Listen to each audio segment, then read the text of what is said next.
Hello and welcome to Straight Talk. I'm Ismail Jalilov from Washington, D.C. A very warm welcome to our small but growing English language audience around the world. We do appreciate your time and your attention, and we ask you beforehand if this conversation piques your interest, please do share it through your networks because it helps our very small channel grow.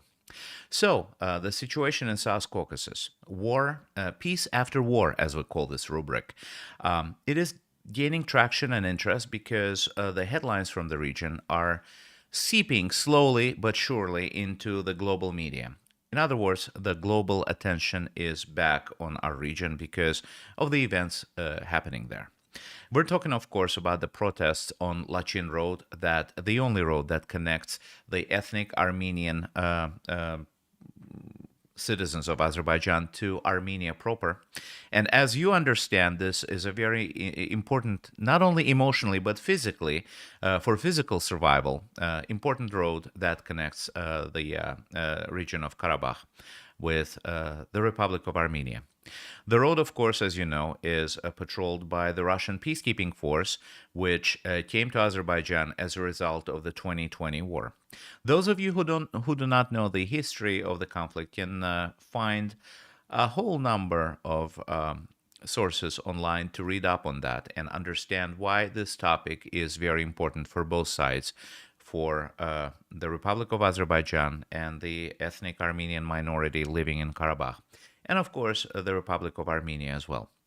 We try to have a balanced view. I'm an ethnic Azerbaijani, but I'm an American citizen, and I've lived in the United States for a very long time. We try to adopt as balanced view as we can and give an opportunity for people from both countries to speak. And if we find somebody from the ethnic Armenian minority of Karabakh, we would love to speak to them as well. We extended numerous invitations to Ruben Vardanyan, the so-called state minister. I have to say so-called because Karabakh, where he serves as state minister, is an entity that is not recognized by any nation in the world, whose independence is not recognized, and Azerbaijan considers it a separatist entity. So we extended our invitation as far as Onika Krikorian and Ruben Vardanyan, and I would love to speak to them in the language of their convenience. Today we have a very interesting guest for you. The first time we're meeting him virtually is he's Rusif Huseynov, the co-founder and director of Topchubashov Center. It's a Baku-based think tank. He's joining us from Azerbaijan. Rusif, hello, and nice to meet you. Salam, Smile. Thanks for having me. Salam, and it's a pleasure for us to be able to talk to you, and thanks for accepting the invitation. Rusif, what is going on the road to Lachin? Is it safe and correct to characterize it as blockade? I heard another term, siege. I will not say where or from whom, but this term is being used. The siege of Karabakh. Azerbaijan is sieging Karabakh and conducting a siege and or blockading it. Is that the right way to describe what's going on? Thank you for this opportunity to be in your program, Ismail. I'm working with Topchubashov Center. You mentioned it, but it must also be mentioned that I am surrounded by brilliant minds in this office, and my colleagues and we sit together almost on a daily basis to brainstorm while analyzing different processes, both regional and international. Therefore, I will use expertise, ideas, and excerpts from my colleagues as well. Just wanted to give them due credit before we start our actual interview. So, yeah, there are different narratives around what's happening along the Lachin Road. Some call it blockade. There is this frequent usage of the word siege. You just said about it, but the Azerbaijani side pointing out to the different vehicles which using this road on a daily basis claim there is no blockade. So in order to secure myself and to be on the safe place, I've actually been using the very term standoff.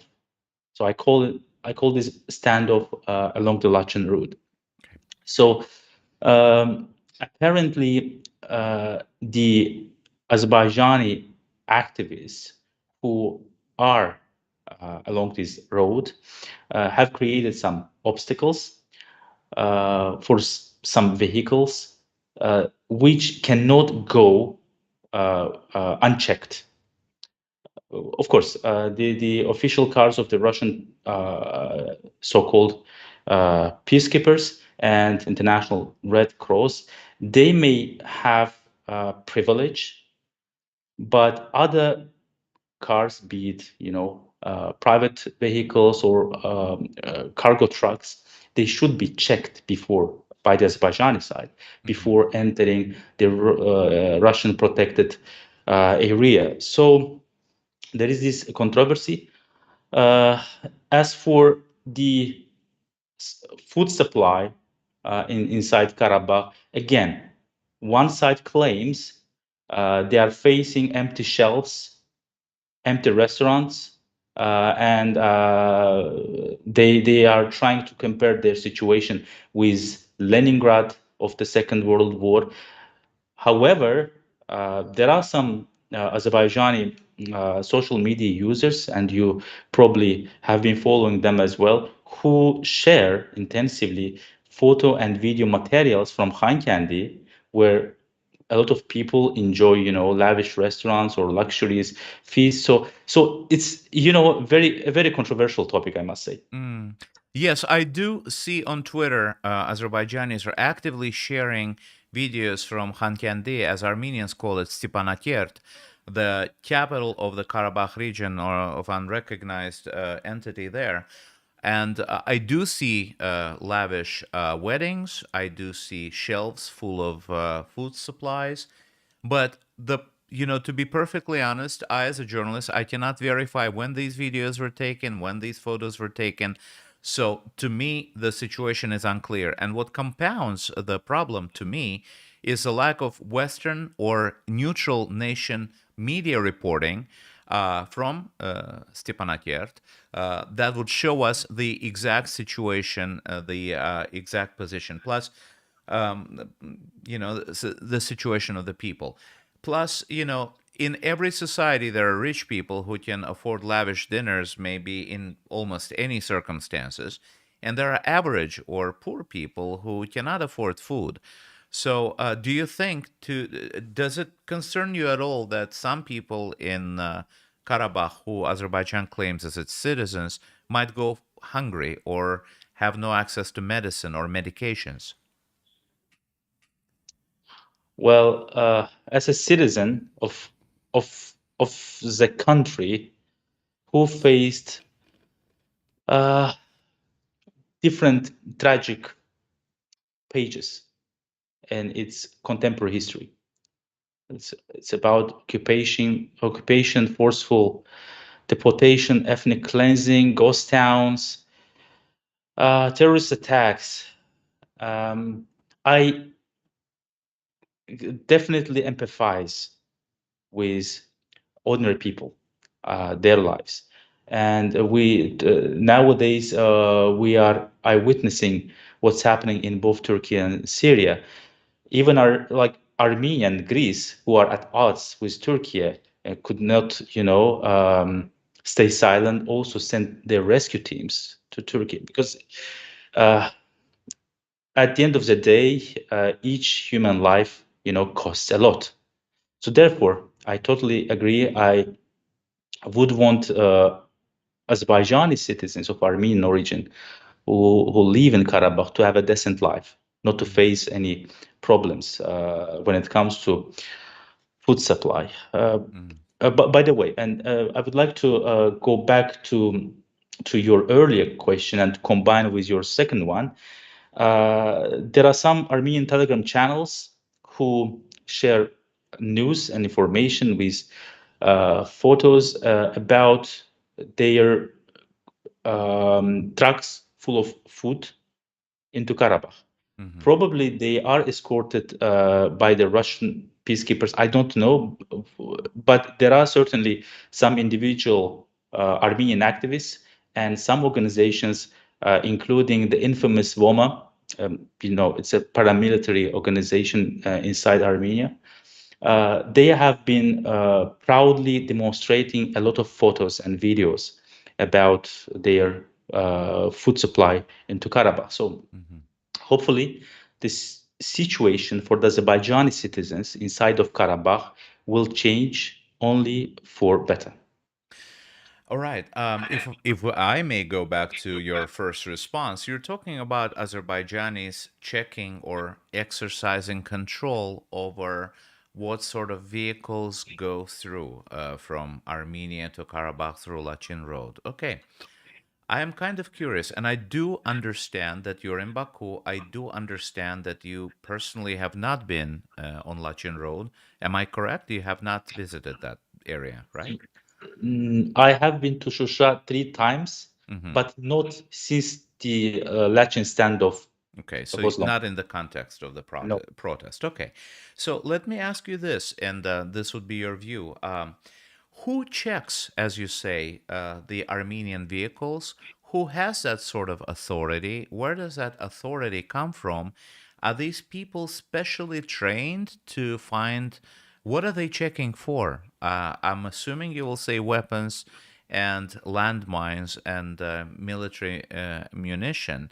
But are they specifically trained? How do they, if you were an Armenian traveling from, let's say, Armenia to Karabakh, and some Azerbaijanis who are not the law enforcement, just average citizens, stop and check you. Is that legal? Can we stop and check cars in the middle of Baku? And if we cannot do that in the middle of Baku, one citizen cannot stop another citizen's car, why is that okay to stop and check a car there on Lachin Road if you're just an average citizen and not a law enforcement or a trained professional? What I can say is that unchecked cars are also illegal because when it comes to the national security issues, and we must understand Karabakh is still a conflict zone, and we have to be very careful with the context. I haven't been on the ground, as I said earlier, so it's hard for me to judge who does what. What I can see is the photo and video materials circulated by activists who are there on the ground. So so far, I've been noticing ordinary citizens who are who are equipped with their telephones or video cameras, who are trying to check, because since we have this vacuum about checkpoints, these type of questions and these type of concerns will only arise. And I think your question is definitely legitimate. In order to remove all these concerns, like legal and formal checkpoints should be installed. And I think Azerbaijan's key demand in this whole context is about installation of checkpoints.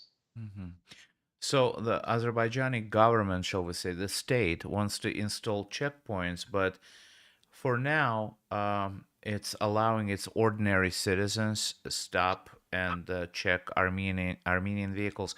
You see, what I'm trying to say is, if it is illegal in any other part of the country, like let's say if you drove your car from your home to work, and I stopped and tried to check your car in the middle somewhere of your trip, what would you think of that? Would you not consider me to be doing something that is not legal? Yes, I would definitely be concerned about such a scenario. I would definitely be demanding some security or law enforcement forces to do the job. So yeah, I totally agree with you that this situation is really bizarre, and there is some legal vacuum in this situation, and it definitely should be fixed. And I think right now there are some negotiations behind the closed doors about these very checkpoint issue. And as far as we understand, when I say we, my colleagues and I, because as I said earlier, I will also refer to their analysis as well. The Armenian side also insists, claiming that Azerbaijani checkpoints is their red line. For instance, the exploitation of gold and copper deposits have been stopped. So this whole, Eco Maidan, as one of my good friends and the Ukrainian analyst Vladimir Kopchak, who's living in Tbilisi, coined it, started with this environmental agenda. But there are other demands as well. So yes, checkpoints is one issue. There is another matter I would like the activists to raise. So far, I haven't seen much discussion about this. For instance, I would expect ordinary Azerbaijani citizens, especially those who are on the ground, to demand an unimpeded access into Khankendi, because no international document, including the most recent November peace deal of 2020, has anything against ordinary Azerbaijanis entering Karabakh. Okay, so we should demand this, and we should actually demand the Russian peacekeepers escort and ensure the security of Azerbaijanis, ethnic Azerbaijanis on the streets of Khankendi if necessary. But there should be some contact that we should demand at least. We should demand that at least Khankendi-born Azerbaijanis be let into Karabakh at the first stage.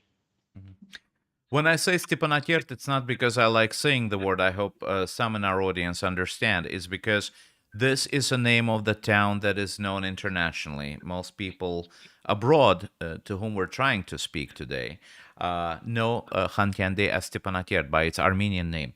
And I wanted to ask you to make a clarification. When you're talking about the Armenian side, it is very easy to confuse the Armenians living in Karabakh when we're referring to Armenian side and the Republic of Armenia, because ethnically both are Armenian, and we use the same adjective to describe the both. So when you're saying that it is a red line for the Armenian side, Yeah.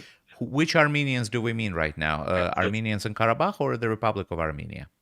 That's a very, very good question. I should also be very careful with these terms. But in our very context, it was about the Armenian community of Karabakh and or the illegal regime set up inside of Karabakh. And you are right that, well, since the end of the hostilities in Karabakh, we have received two tracks,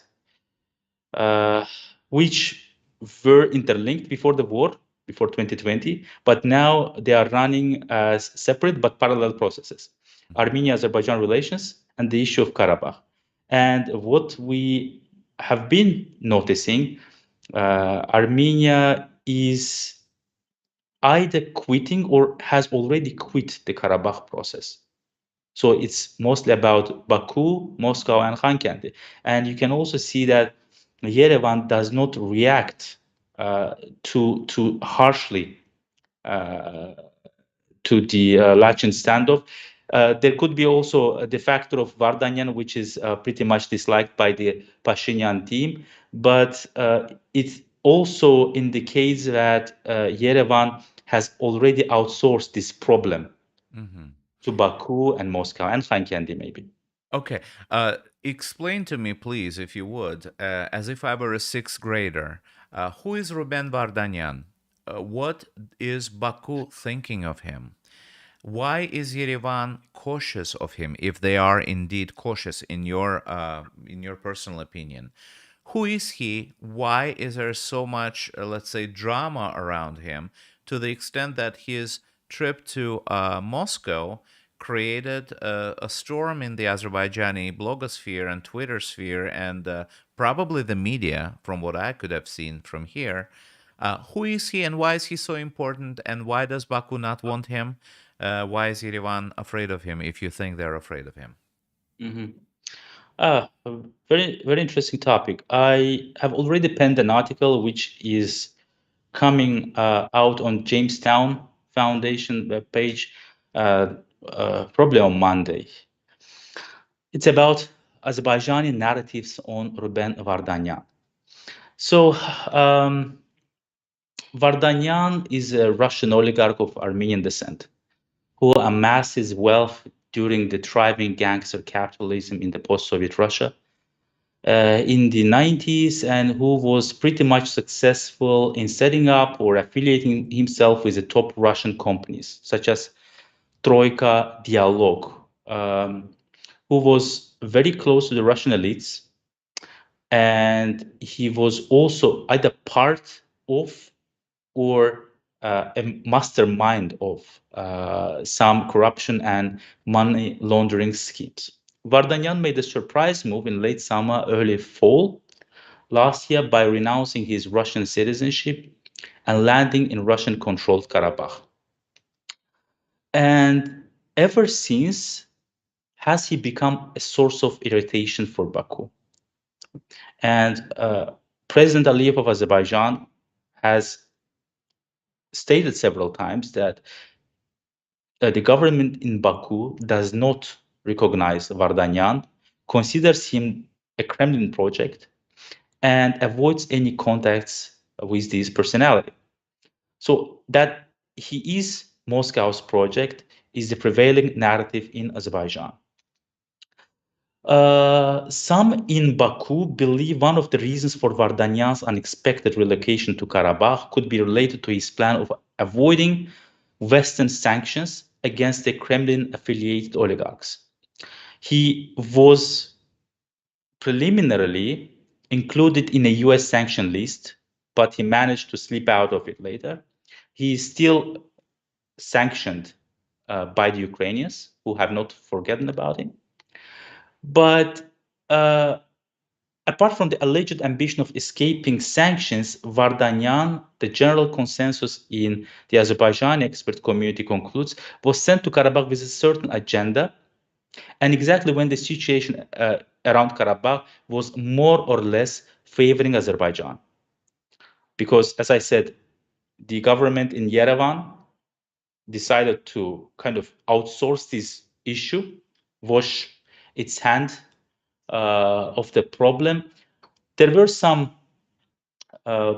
minimal contacts between Baku and Khankendi, but Moscow was also very dissatisfied with this progress. Because if you recall Putin's autumn speech, he offered to preserve this conflict for later generations. They didn't want any speedy solution of the problem or the reintegration of Karabakh into Azerbaijan. So he was dispatched, according to Azerbaijan narrative, in order to derail the Baku-Khankendi, Baku-Stepanakert communication, and also to elevate Karabakh as a separate sub-unit in international system.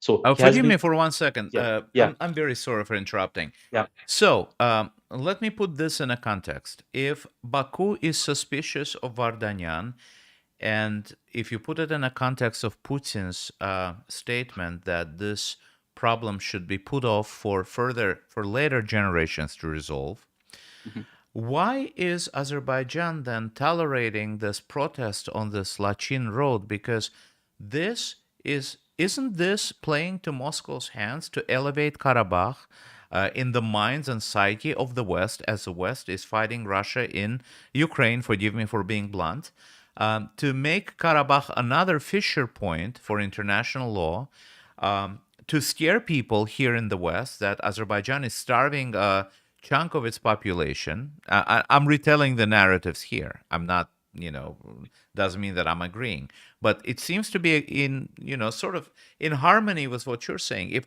Russia's position is to elevate this conflict, if Vardanyan is sent there as a Trojan horse, isn't Azerbaijan playing to Russia's hands by doing what it's doing, or tolerating the protests, shall we say? I understand what kind of damage Azerbaijan has received reputation-wise in the international arena, because we see how much pressure Baku has been facing in the past 2 months from different countries, from different political groups. But we can talk about this a bit later. As for the factor of Vardanyan and Russian presence in the region, I have a different opinion about this. Okay, because in my opinion, the Azerbaijani side managed to effectively discredit the Russian presence in Karabakh. I don't know whether it was the initial goal, or like it happened to develop this way. But so we, as Azerbaijan, I don't speak on behalf of the government. Of I course. say Azerbaijan as a country. Of course. We managed to effectively discredit the Russian presence in Karabakh. How? Both the peacekeeping contingent, Ruben Vardanyan, the Kremlin's protege, the former, the Russian contingent, has been seen as security guarantors, while the latter, Mr. Vardanyan, was sent to keep Karabakh's agency. Let's put it this way. Both were once seen by the local population as omnipotent forces who could on the ground solve the local problems, and most of all, ensure the breakaway territory's autonomous functioning. But now the myth is broken. Having no clear mandate, thus unable to intervene in the Azerbaijani Eco-Maidan, the only reaction of the Russian peacekeepers was to block the road leading to Khankendi. Obviously, the Kremlin cannot stop the protests. So some experts within Armenia, they claim that the Azerbaijani side is testing the red lines of Moscow and even humiliating the Kremlin. And also, some international experts have also claimed that Azerbaijan is kind of decimating Russia's reputation in this part of the world. And so this crisis along the Lachin route demonstrates that the separatist entity is not a viable, state. The Armenian community claims it enjoys independence. It can live as an independent state, but obviously it cannot. It depends on, and will always depend on, Azerbaijan's goodwill. As for Vardanyan, if you recall, he made promises to the local Armenian community several times that the road would be unblocked at on certain day, but it never happened. So his reputation also fades away. And the recent episode when some mass media in Baku and Telegram channels, they claimed and they even mocked Vardanyan by claiming he escaped Karabakh within a Russian truck or something, also shows that maybe the agenda he brought with him to Karabakh did not work. Rusif, I'm listening to you with great interest, by the way, and thank you. I believe living in the West, no, thank you. And I believe living in the West deprives me from more nuanced understanding of what is going on, what the people in Azerbaijan think, and what the people in Armenia think. Sadly, I cannot come to the region. Let me ask you this. You conceded that Azerbaijan is suffering some reputational damage with the results of its action. We can call it its action, right? I mean, we're not going to say that it is possible in Azerbaijan to hold a more than a month-long protest without the government actually allowing it to happen. I mean, we respect each other, I believe, to that extent. So let's talk about the damage to Azerbaijan's reputation versus goals that it things it achieved. Basically cost-benefit analysis, nothing new. There is a narrative in the West, and it's gaining traction, that Azerbaijan, the state, is trying to squeeze out, scare the Armenian community living in Karabakh, and squeeze them out of Azerbaijan, force them to leave when the door opens. Some sort of a psychological operation. Do you think that narrative is correct? If it is not, what is Azerbaijan doing to assure its citizens of Armenian origin, Armenian descent, that it means no harm to them? Let me read a comment why I'm asking this question. The comment comes from this gentleman, I believe it's a man, Positive. Let me read it, show it online, and read it to you. How does a guest feel about turning off the gas in winter? It turns out that the president of the country turns off the gas for his future citizens of exclusively Armenian origin. And the comment goes on to say, this gas from Armenia, so Baku do this in order to keep people in terrible conditions. Would you like to live in such country with such a president? So, in other words, grammar aside, we understand that English is not a first language for neither of us. But you see, if you were an Azerbaijani citizen of Armenian descent living in Karabakh, would you want to live in this country? Before answering your question, one more remark about Ruben Vardanyan. This person has repeatedly stated since the end of the war of 2020 that he felt ready to assume leadership in Armenia. So I personally was expecting to see him in Yerevan. Thus, I was personally surprised when he was dispatched to Karabakh. On the other hand, perhaps we should not be so much surprised because Karabakh has frequently served as a springboard for warlords, oligarchs, and different politicians for entering Armenian big politics. What I anticipated was maybe this plan is still on the table by the Russians, is the installation of Vardanyan in Armenia in an Ivanishvili style, eminence grise, gray cardinal. So you keep the democratic facade, but start manipulating local politics and have good relations with the Russians. As for the very question and narrative you just said, yes, I am also aware of this narrative, which is prevailing both within the Armenians and internationally. So some claim that when and if the Russian troops leave Karabakh, no Armenian would want to stay there. It's hard to guess, it's hard to judge, but I can also understand the psychological situation the Armenian community of Karabakh has found itself in. Just imagine living in a territory which you consider big Armenian space. You always consider this is your territory, but nowadays, whenever you wake up in the morning, you see the Azerbaijani flags, the Azerbaijani soldiers, like very in the very proximity. You feel that you are surrounded by Azerbaijani lands. Of course, we understand Karabakh is also a sovereign territory of Azerbaijan. But in this very context, if you are an average Armenian in Khan Kendi, you understand that you are surrounded by Azerbaijanis from four sides. It's also psychologically very difficult to accept and to live with that.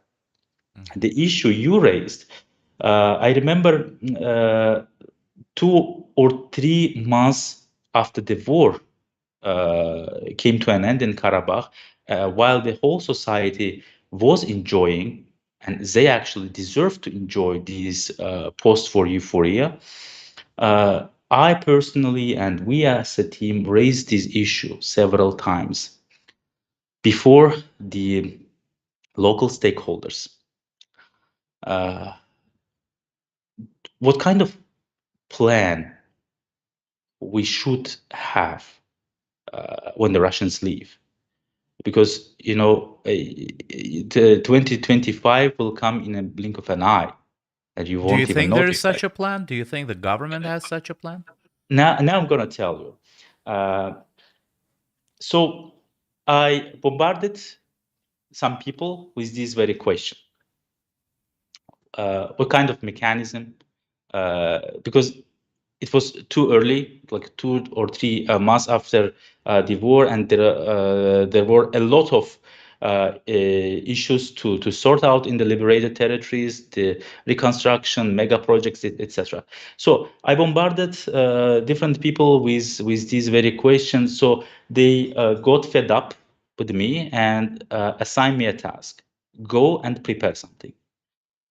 So for 6 or 7 months throughout 2021, my team and I, we worked on policy recommendations, how to reintegrate the community of Karabakh.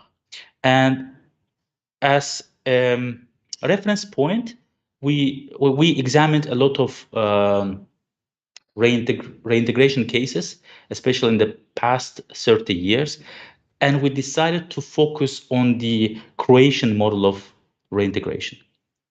Because if you or if our listeners are knowledgeable about this case, in 1995, Operation Storm, the Croatian armed forces liberated almost 90% of the Serb held territory.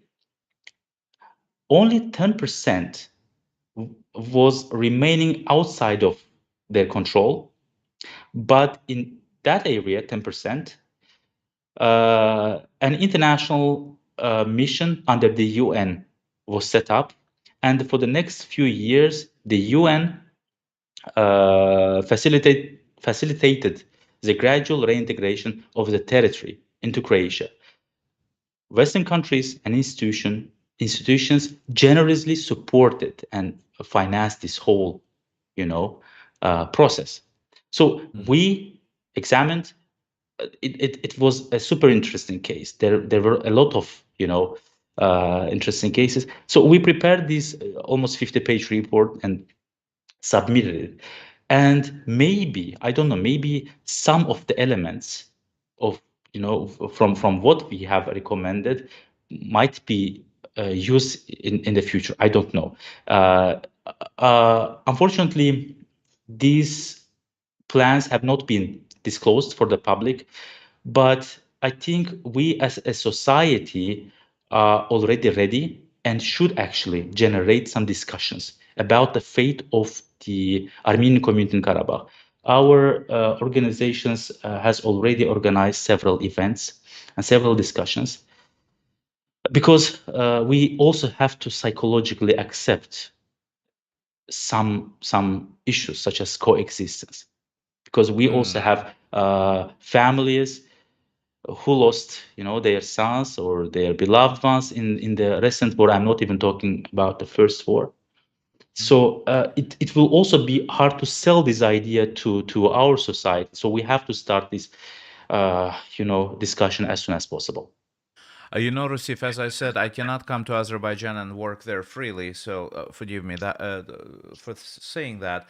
I can only go by the comments that I read and what people write to me personally, and comments that I've shown on my channel quite often come from those who say they lost their loved ones in the war, and they're the loudest voices calling for peace. It happened during our open mic program, the Voice of the People, Vox Populi.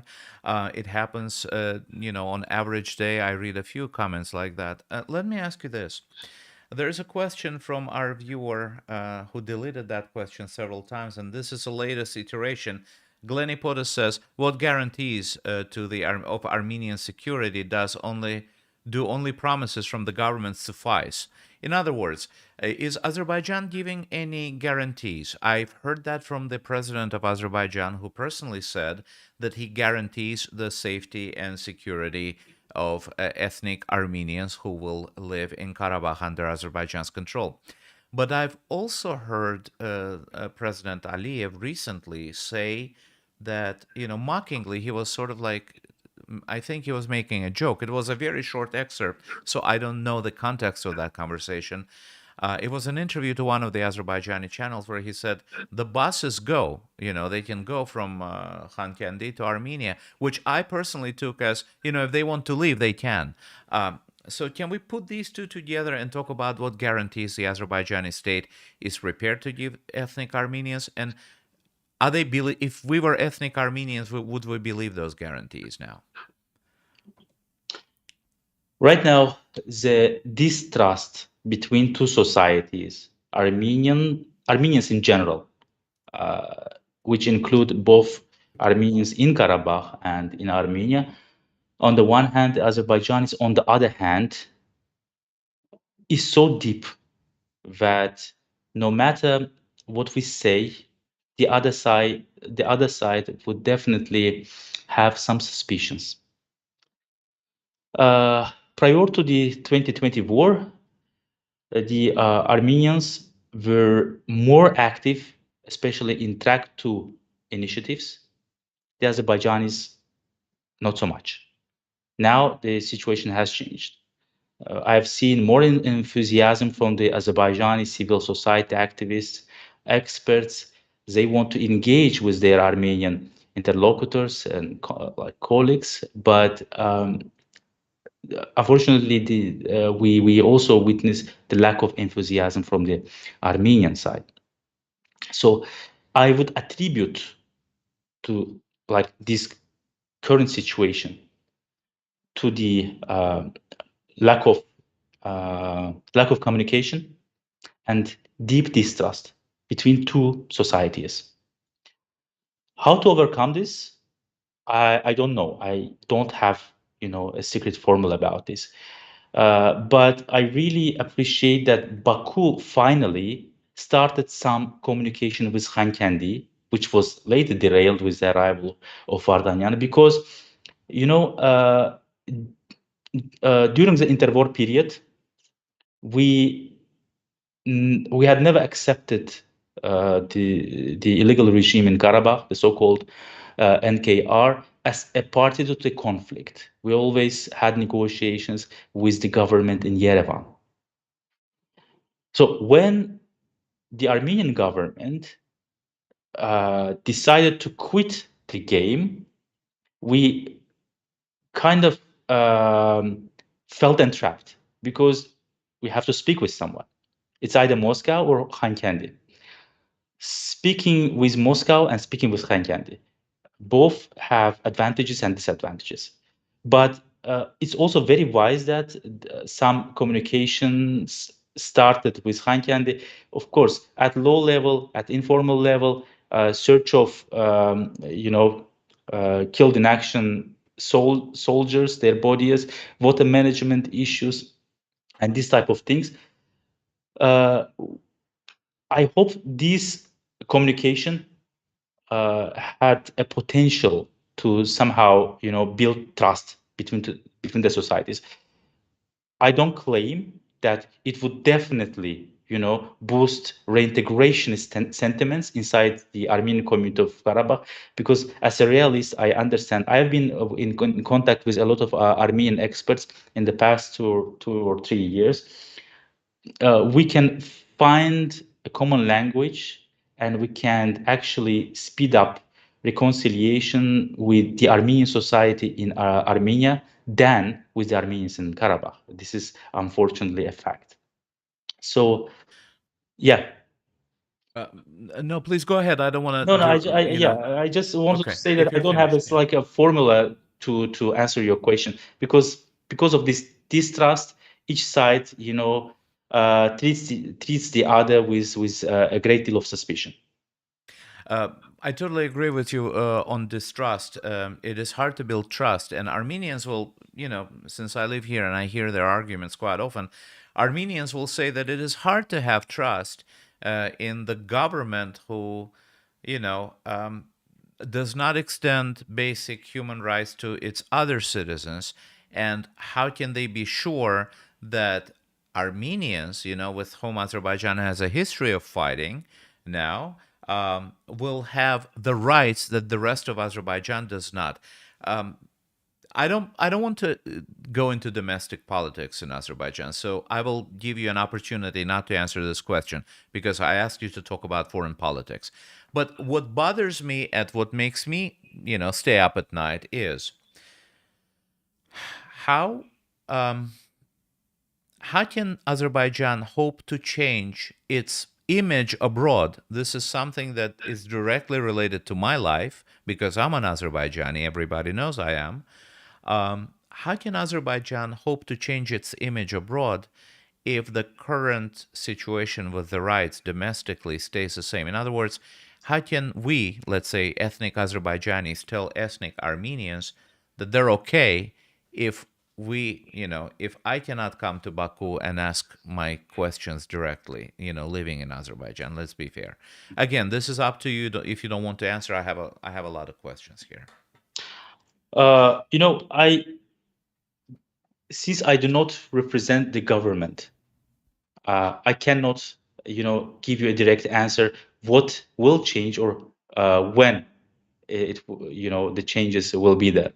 But what I have heard that there could be some changes in the constitution.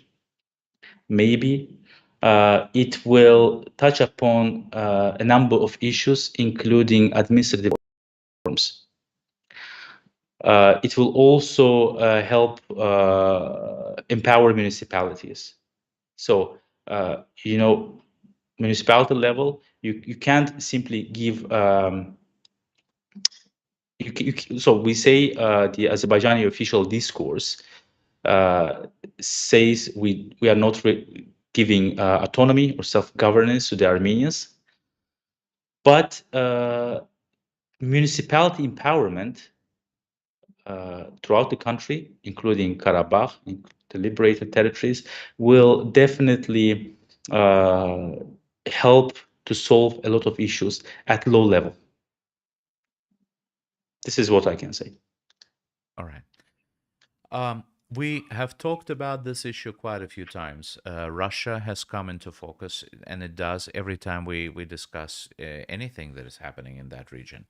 So let me ask you this. We talked about Azerbaijani government considering Ruben Vardanyan a Kremlin project. What does that say to us about the level of Azerbaijani-Russian relations? Because outwardly, Azerbaijan is presenting itself as, if not an ally of Russia, but, a country that enjoys good friendly relations with Russia. I consider that to be very problematic in the current global crisis, in global context, shall we say, especially when we consider Russia's invasion of Ukraine. But okay, what do you think the level of relations between Azerbaijan and Armenia is if the Russian president says openly that the solution of a resolution of the Karabakh issue is better left for the future generations, meaning Azerbaijan will remain not wholesome. It'll remain, with part of its territory outside of its control. And what does it mean if Putin is sending one of his oligarchs, to Karabakh? Whether to springboard into Armenian politics or not, it's another issue. But what does it mean if Azerbaijan mistrusts Vardanyan and refuses to talk to him, and outwardly, Azerbaijan and Russia are friends? What's happening there? What do you think?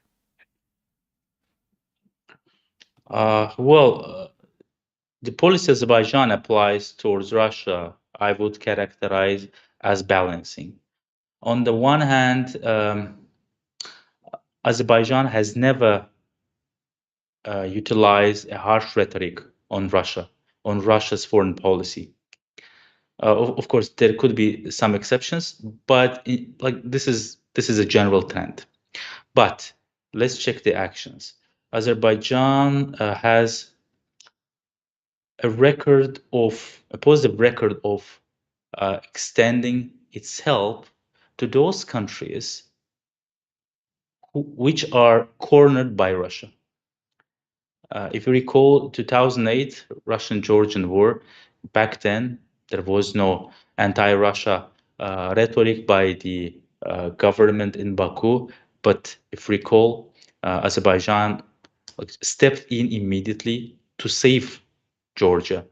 The Russians cut off the gas, but Azerbaijan provided. And there is an anecdote I heard from a Georgian diplomat a few years ago, and I guess it was publicized two years back, that during the war, I mean 2008, the Georgian economy was facing collapse.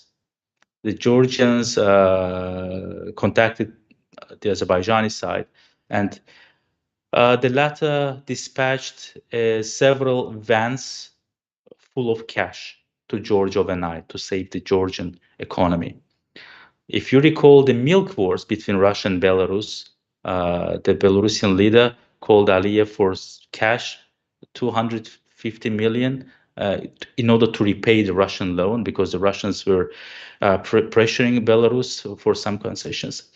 Most recently, President Maya Sandu of Moldova thanked Azerbaijan for helping Moldova during its gas crisis, because Gazprom also was threatening to cut off gas to Moldova. In the context of the Ukrainian war, again, we may not see some harsh or bellicose speeches against Russia, but again, let's check the actions. I'm not even mentioning humanitarian aid or medicine the Azerbaijani side has been providing to Ukraine. Let's see what SOCAR has done. It's been providing free of charge gasoline to the Ukrainian vehicles, which means a lot for the Ukrainian resistance. And it was in mid-spring last year, if I'm not mistaken, when the Russian intelligence discovered and later publicized about the transfer of the made in Azerbaijan weapons from Azerbaijan to Ukraine via Sudan. So Azerbaijan has been, as some say, on the right side of history. But yeah, as for the rhetoric, don't expect harsh words against Russia, and it's totally understandable. I believe James Krikorian just concluded an interview with you. He writes on our channel, "A busy day for Rusif with interviews. Did one myself with him earlier, and now see this. PD, I missed the start, but will watch from the beginning later too. Great stuff." Rusif, speaking of, Anik was on our channel, and we are trying to speak to Armenians, ethnic Armenians, citizens of the Republic of Armenia, on a wide variety of issues, because we're trying to engage them. We're trying to know what they think and what they feel and what their outlook is on the future. Do you think the people in Azerbaijan are prepared for contacts with Armenians at the level that, the elites maybe are trying to establish contacts, or maybe journalists are trying to establish contacts? Do you think the time has come to speak to Armenians directly? Do you think that personally, I believe I know what your answer is, but do you think the people of Azerbaijan feel that and share that sentiment? This is interesting. Unfortunately, I don't have any data based on some type of survey, so I don't want to somehow make false judgments or conclusions. By the way, as for Onika Krikorian, you have to ask him again, because I'm not so sure if he identifies as Armenian, because he always says he's British. But simultaneously with you, I also started my own series of video interviews with different Armenian experts immediately after the war in Karabakh ended in the late 2020. I've been part of, or I've initiated several track to initiatives with Armenian partners. But again,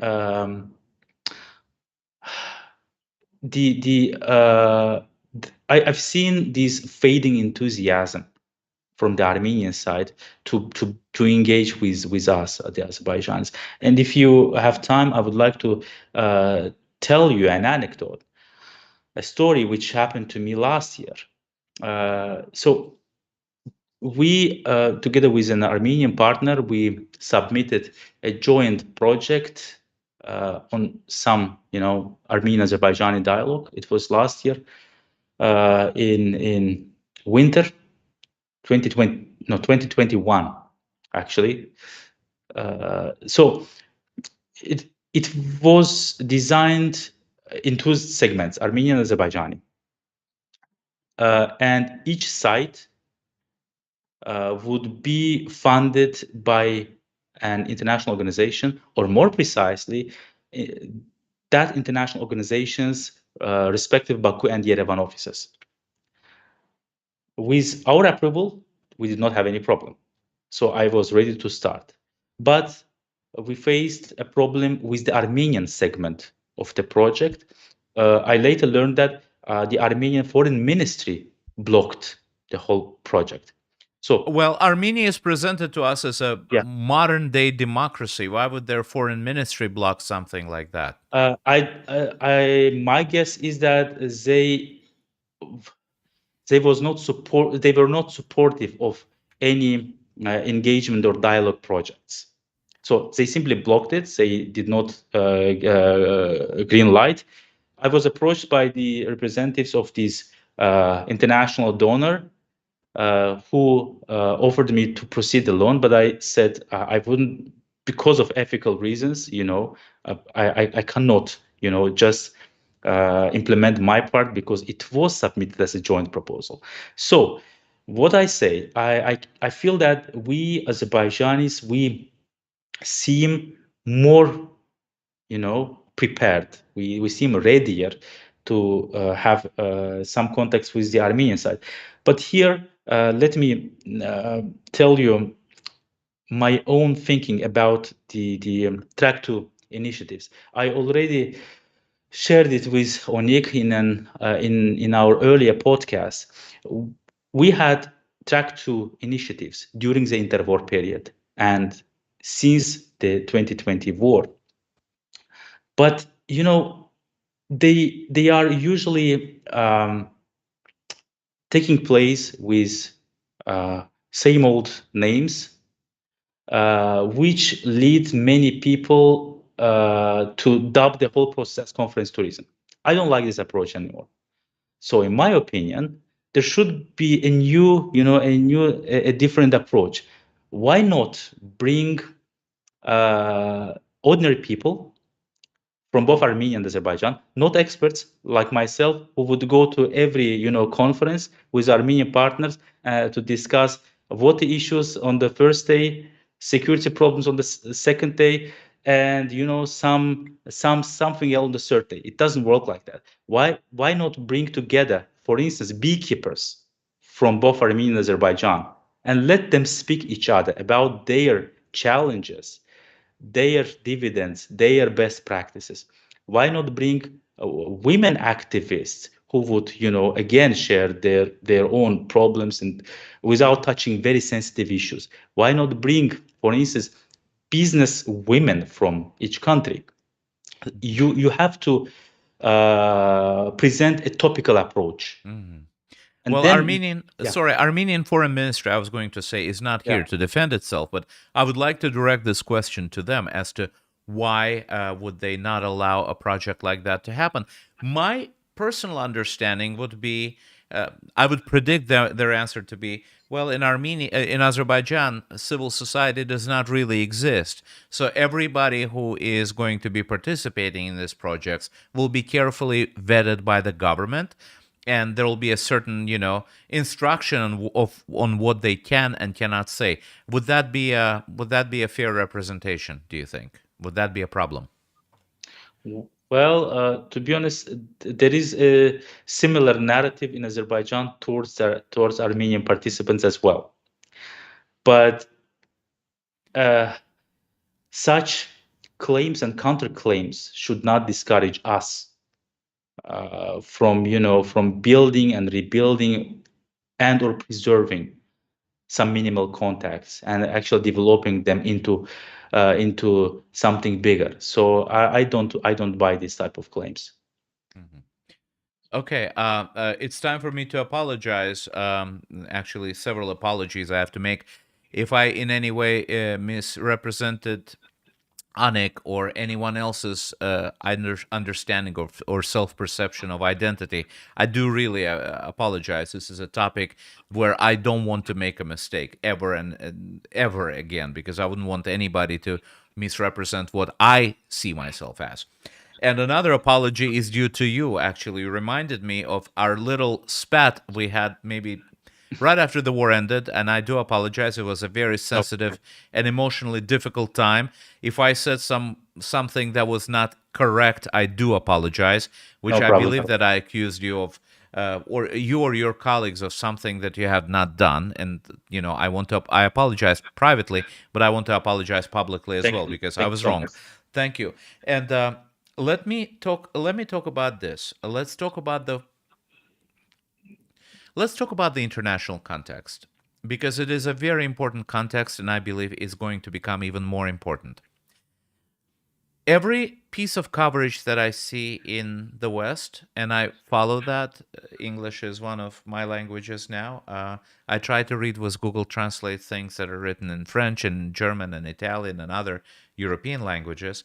Europe and the West, the United States and Canada, are very important players in this. We do understand that the world is gravitating towards European and Western values, which I wouldn't even call them Western. Democracy is not a Western value. You probably agree with me, because when our forefathers built the Azerbaijani Democratic Republic, they didn't do it so the League of Nations or the United States would love us. They did it because they knew it's the best for our country, right? For our people. So let me Right. ask you this. When we look at the conflict through the European and American eyes, when we see the coverage that the conflict is getting in the media of the West, is that fair? Why do you think this coverage is at best neutral to Azerbaijan, and at worst it is what it is? What do you think Azerbaijan is doing wrong to present its side of the story, to highlight its own insecurity, to highlight that it has Russia as an aggressive and malevolent power on its door? What is done wrong? What would you, Rusif Huseynov, change? Being educated in the West, speaking English, what do you think is done differently than what it should be? Wow. Um, this this is a this is a huge and controversial topic, which we Azerbaijanis have been facing since 1991, while being subject to occupation and ethnic cleansing in Karabakh. It was Azerbaijan which was punished by Section 907 by the United States. It was, I guess, 1992, right? So it's not nothing new for Azerbaijan. I don't uh, I don't know about the reasons. Of course, you and I, we can speak about double standards or Orientalism by the Western countries, about some Christian solidarity.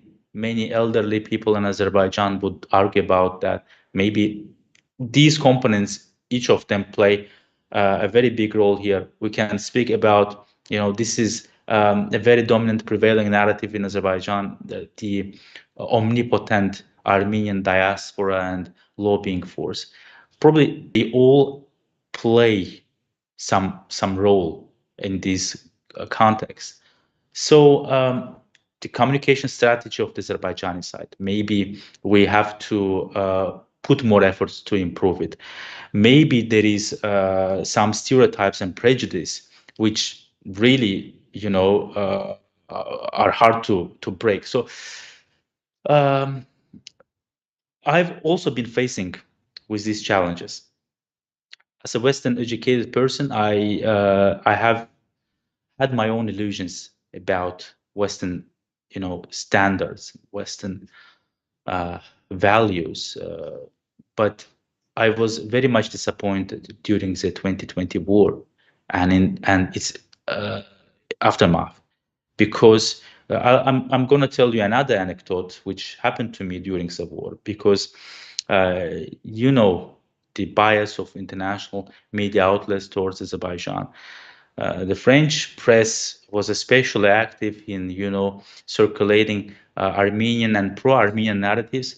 So during the war, I reached out to several French media outlets, not top level, but some, mid-level newspapers, and asked them to give us floor as well, in order to somehow reflect Azerbaijani narratives there, at least to keep balance. If you reflect the Armenian part of the story, there should be, the Azerbaijani sufferings and grievances, they must also be covered.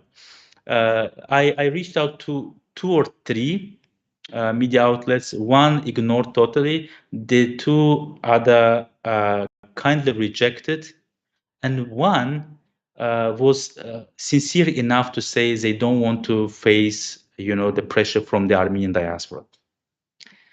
So I don't have any illusions about, impartial and unbiased reporting. I'm going to tell another story which happened very, very recently to myself. I was interviewing Dr. Lawrence Broers. Maybe you also know him. I He's know him, and I invited yeah, him to our programs, but he yeah. does not even respond to our requests anymore, and I sort of gave up on him. Yeah, right. Okay, I see. I had a conversation with him a few days ago, and during our interviews, I referred to his mid-January interview with German Der Spiegel, because the interview, the questions, and text in general felt very pro-Armenian and anti-Azerbaijani. And I asked about this feeling. I said, why didn't you also bring some issues which are very sensitive for the Azerbaijani side?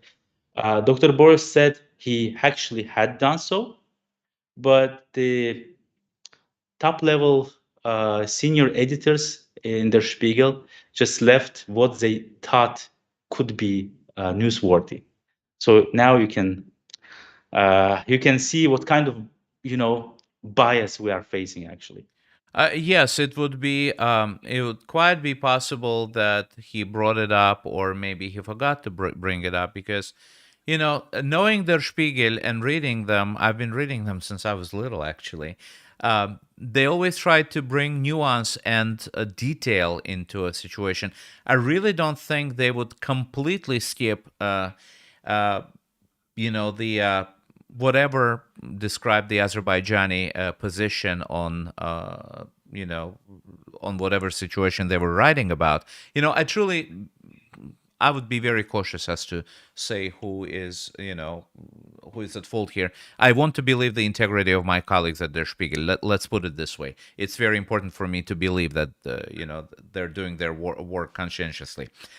This actually brings us to my last question. I know the time has flown. I thought we just started. We've already been on the air for more than an hour. Not to test your patience and the patience of our viewers, let me ask this. Everything we discussed actually brings us to the role that the diaspora is playing in, allowing or suppressing balanced coverage of the issue. 2 days ago, we had Taras Kuzio, professor of political science from the United Kingdom, on our program. He was a witness of the events at Lachin Road. We hunted him for a few weeks, but he finally came and talked to us. He said that he wrote an article on the conflict and the actually not on the conflict, but on 4 to 5,000 prisoners of war and missing in action Azerbaijanis who were later discovered dead in Armenia. He wrote that article for the Rolling Stone, he said, and Every other issue of Rolling Stone is available online. I checked, except for the September issue where he wrote about it. That issue is not available for public to read. He says that this was done under the barrage of messages. Rolling Stone was inundated by messages from the Armenian diaspora. That's what he says. So you're the second person who brings in the diaspora in the context of suppressing balanced coverage of the war and the situation between Armenia and Azerbaijan. Do you think there is a lesson to learn there? The lesson for the Western governments to learn, the lesson for the Western media to learn, and how is that possible that the Western media are so infamously independent when it comes to interference? We all grew up watching, all the President's Men, how two journalists stood up to the entire U.S. government in the Watergate scandal and made it possible for the people to know what's going on. And when it comes to Armenian diaspora, the Western media are so cowardly, shall we say. How is that possible? I wish I knew. It's a $1 million question for myself as well. Well, you also hosted Mr. Jair Libaridian a few days back. I remember I listened to one of his lectures a couple of years ago, and I may not, remember the exact quote, but he said something like this: that being an Armenian in Armenia is a full-time job. There are a lot of problems you have to find solution for. You have neighbors you have to reconcile with, but being Armenian inside the diaspora is not a full-time job. You have your own life. You enjoy usually a good environment. You comfortably sit in a place which is usually far away from the conflict zone. You don't feel what Armenians in Armenia may face and struggle with. Having said this, I want to point out to the toxic agenda of some Armenian diaspora organizations. I've speaking with some representatives of the diaspora whom I highly evaluate. They also empathize with Azerbaijanis, understand our tragedies as well. But overall, we see how effective these organizations have been in the Western countries, in the Western capitals, in the Western institutions. For instance, recently, the European Parliament has adopted. It wasn't a resolution. It was a report, I guess, in which some political groupings and MEPs, they demanded from Azerbaijan respect for sovereign territory of Armenia.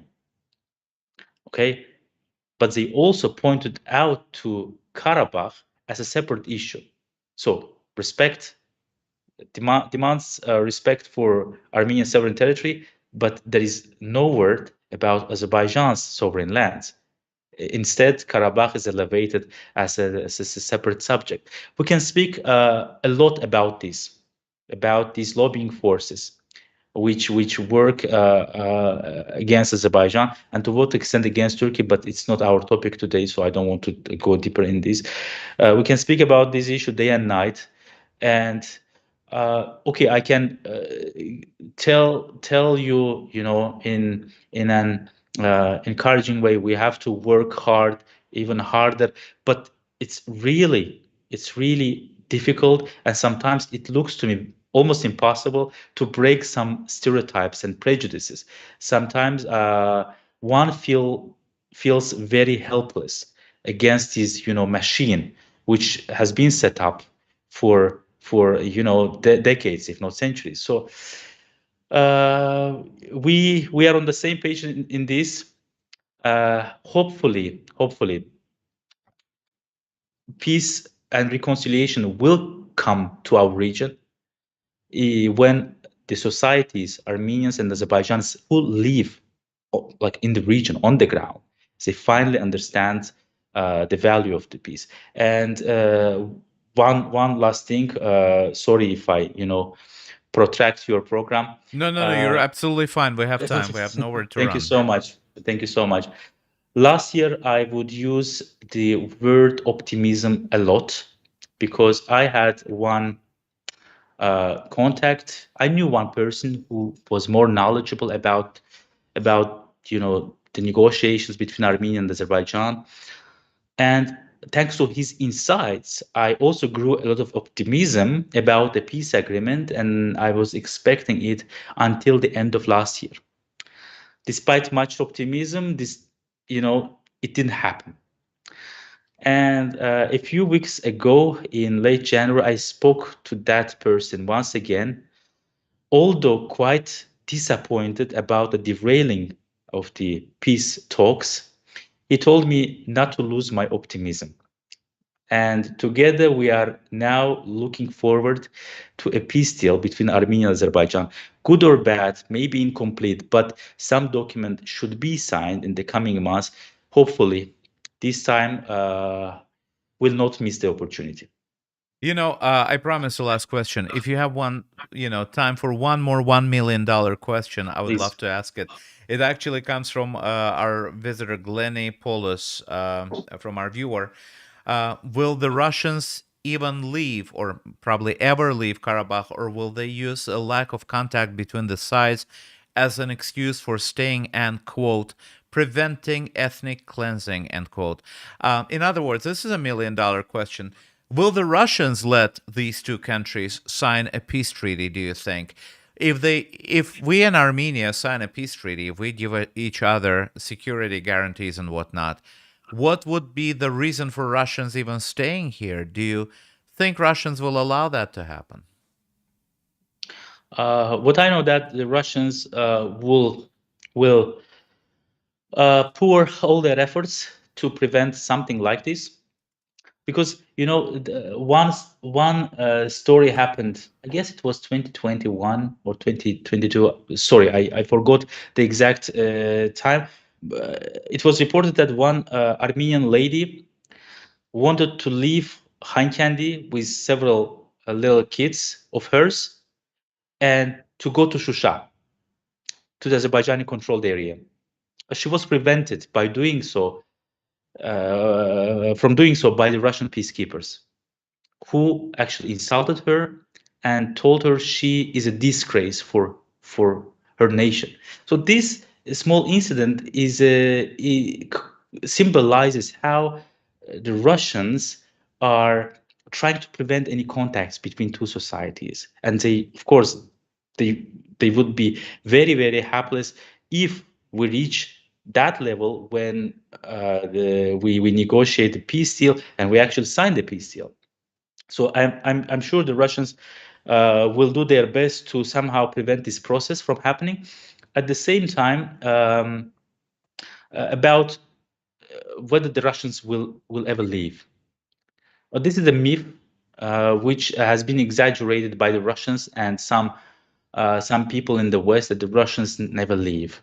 But the Russians actually left Azerbaijan even twice in the past 30 years.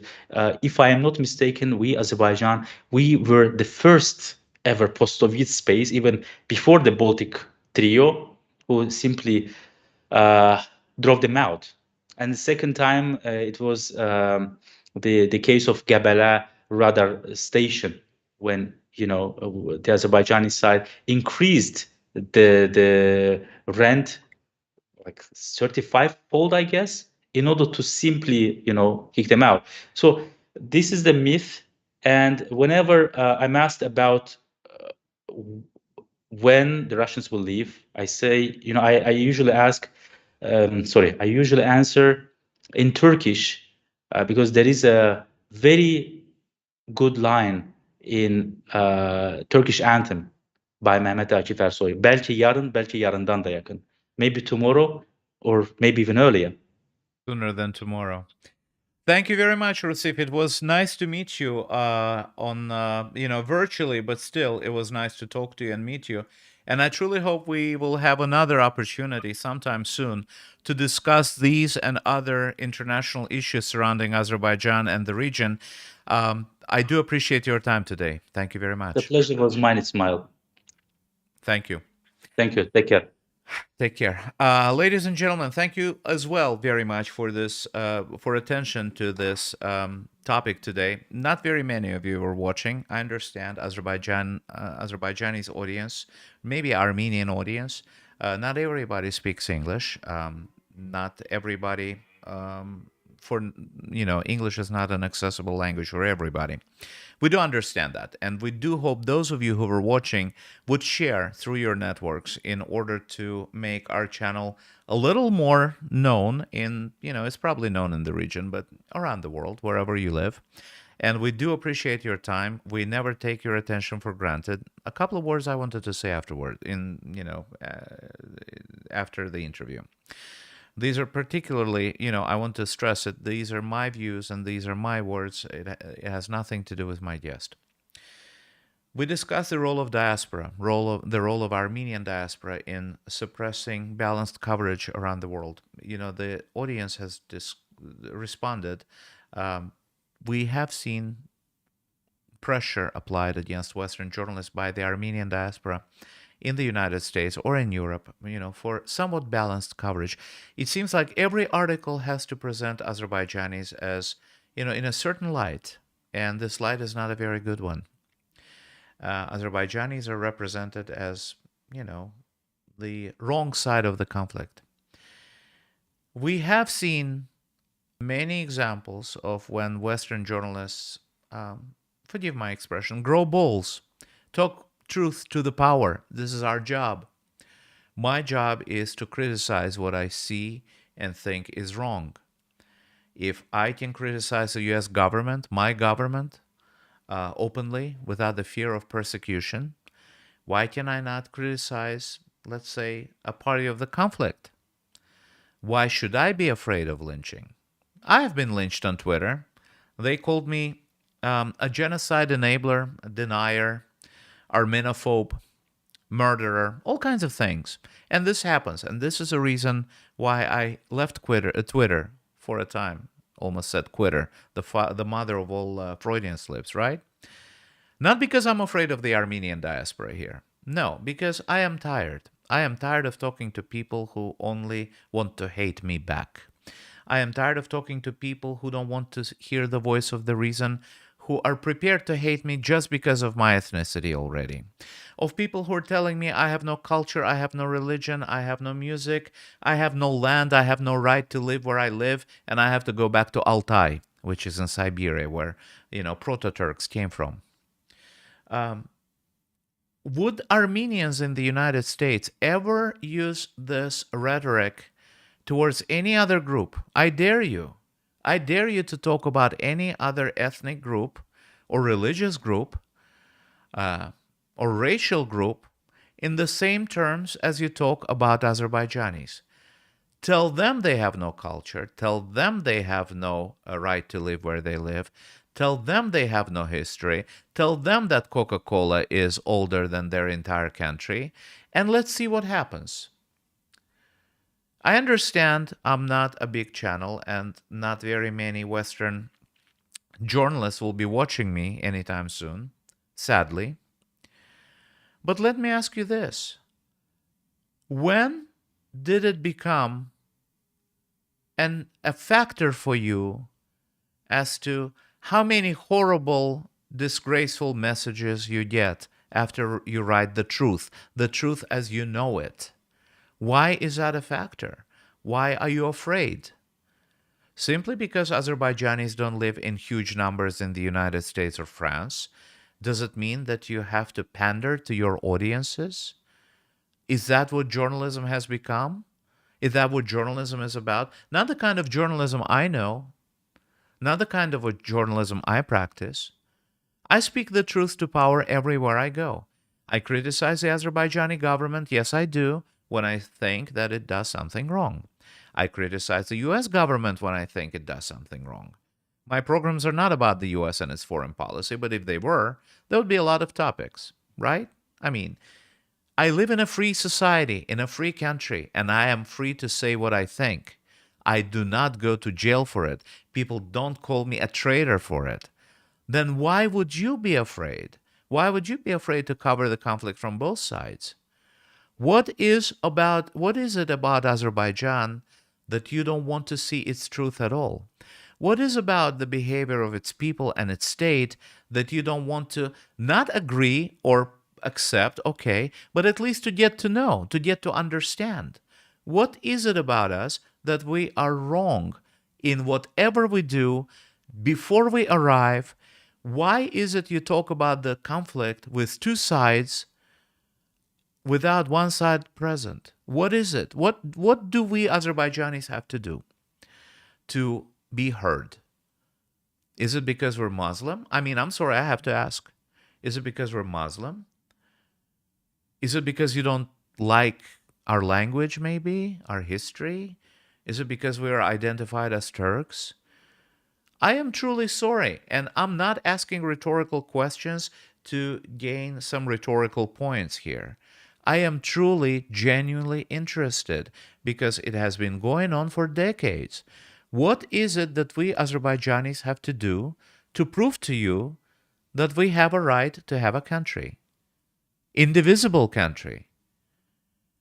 When did it become the norm of international law, and how did I miss that whole time when a dictatorship that it is today? Azerbaijan has not always been a dictatorship. We had freedom.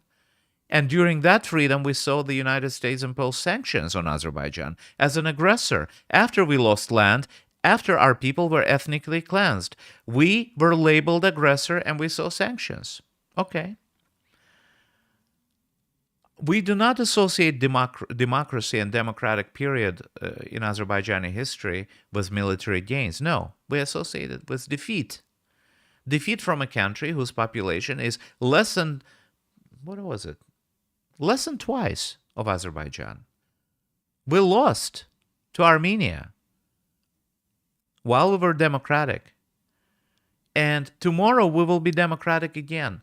Does it mean that while we're not a democracy, we have to see our land partitioned? We have to see our territory partitioned? Where does it say that in the international law? I'm asking these questions because I'm sorry, but nobody else is asking them. Nobody else in the West is voicing these concerns, and I have to. I have to, not as an Azerbaijani. I have to do that as an American.